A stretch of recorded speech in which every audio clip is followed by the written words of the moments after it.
और वही आपने आशीर्वाद और सम्मान 2012 में जब आपकी बहू इस क्षेत्र के अंदर चुनाव लड़ने आई थी तो आपने एक एक बूथ जिता के मुझे भेजा था। वही इतिहास हमें दोबारा दोहराना है।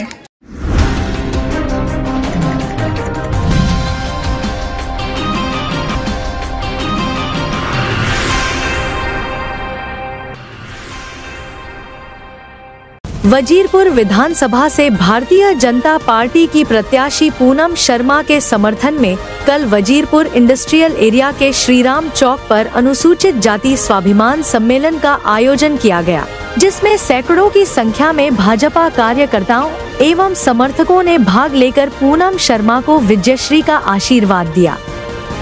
प्रत्यक्षदर्शियों का कहना है कि इस विधानसभा चुनाव में किसी प्रत्याशी के समर्थन में इतना अपार जन सैलाब नहीं देखा गया।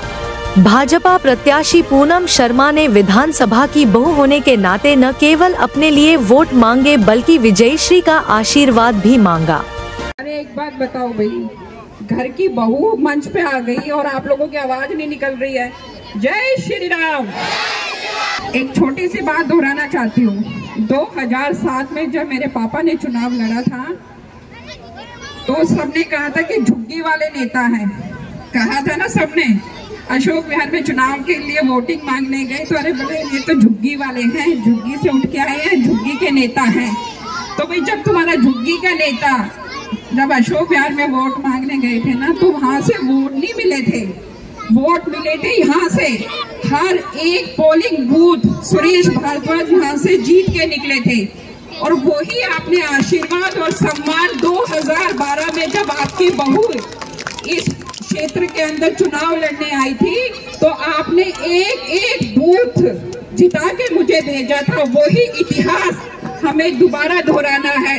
दोहराएंगे ना? अब की बार वजीरपुर से एक बूथ भी नहीं हारना हमें, चाहे हम जीत के निकले 10 वोटों से, पर हम यहाँ से जीत के ही निकलेंगे। निकलेंगे ना? क्योंकि आप सबका नाम मेरे साथ जुड़ा हुआ है, सबको पता है। क्योंकि जब पहली बार चुनाव लड़ने आई थी ना तो आप सबको पता है, मुझे पता नहीं था। आप सबने बोला कि हमारी बहू है, वजीरपुर में आने की जरूरत नहीं है। बोला था आंटी, बोला था कि हमारी बहू वजीरपुर में नहीं आएगी। भारद्वाज जी आपको अपनी बहू को लेके जाना है तो अशोक विहार में वोट मंगवा लो या तो हम एक तरफा जिता देंगे। बोला था नहीं बोला था? तो वही काम आज फिर करना है। आप सबकी आशीर्वाद और आप सबकी दुआओं से आज यहाँ खड़ी हूँ, क्योंकि अशोक विहार की जनता को ये था, हर कोई आदमी बोलता था भाई साहब अब की बार विधानसभा चुनाव की टिकट लियाओ बस, फिर आप खेला देखना पूरा वजीरपुर का। तो भारद्वाज जी ने तो खेला खेल दिया, भारद्वाज जी ने तो खेला खेल दिया। अब दूसरा खेल आप लोगों ने खेलना है, वो आप सबको पता है कैसे खेलना है, अंगूठे के साथ खेलना है, पता है ना? सबको पता है। अब मैं ये कह दूं कि 500 रुपए सब्सिडी फ्री हो रही है, होली दिवाली पर सिलेंडर फ्री मिल रहे हैं, सबको पता है। 2500 रुपए मोदी जी दे रहे हैं, सबको सब कुछ पता है। मैं इन सब बातों में नहीं जाऊंगी क्योंकि इतने बहुत सारे यहाँ पे प्रवक्ता बैठे हुए हैं, उन्होंने यही सारी बातें बोलनी है।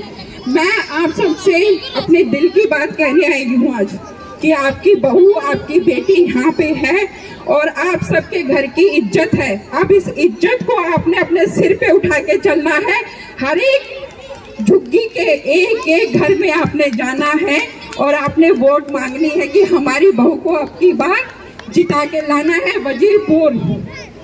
आयोजित अनुसूचित जाति स्वाभिमान सम्मेलन में भाजपा के कई वरिष्ठ नेतागणों ने भाजपा प्रत्याशी पूनम शर्मा के लिए जमकर वोट मांगे। और अब मैं आपसे ये निवेदन कर रहा हूँ, आग्रह कर रहा हूँ कि हमारी बहन पूनम भारद्वाज को यहाँ से आपको विधायक भी बनाना है, तब जाकर के विधायक भाजपा का, नगर निगम के पार्षद भाजपा के और सांसद भाजपा का, तब जाकर के हम विकास के सारे काम पूरे करें। मैं आपसे केवल इतना कहना चाहता हूँ कि हम चाहते हैं कि दिल्ली के अंदर डबल इंजन की सरकार आए तो आपको भारतीय जनता पार्टी को जिताना है। इनके जरूर बहुत सी बातें हैं, लेकिन समय बहुत कम है, नहीं तो मैं आपसे और भी अधिक बातें करता। बहुत से काम जो अभी पाइपलाइन में है, जो मैं आपसे अभी चर्चा करूंगा। आप सबको बहुत बहुत बधाई और आने वाले अग्रिम जीवन के लिए भी कि अब जब भारतीय जनता पार्टी की सरकार होगी तो हम लोग यहाँ पर एक अच्छा और स्वच्छ वातावरण भी बनाएंगे। बहुत बहुत धन्यवाद।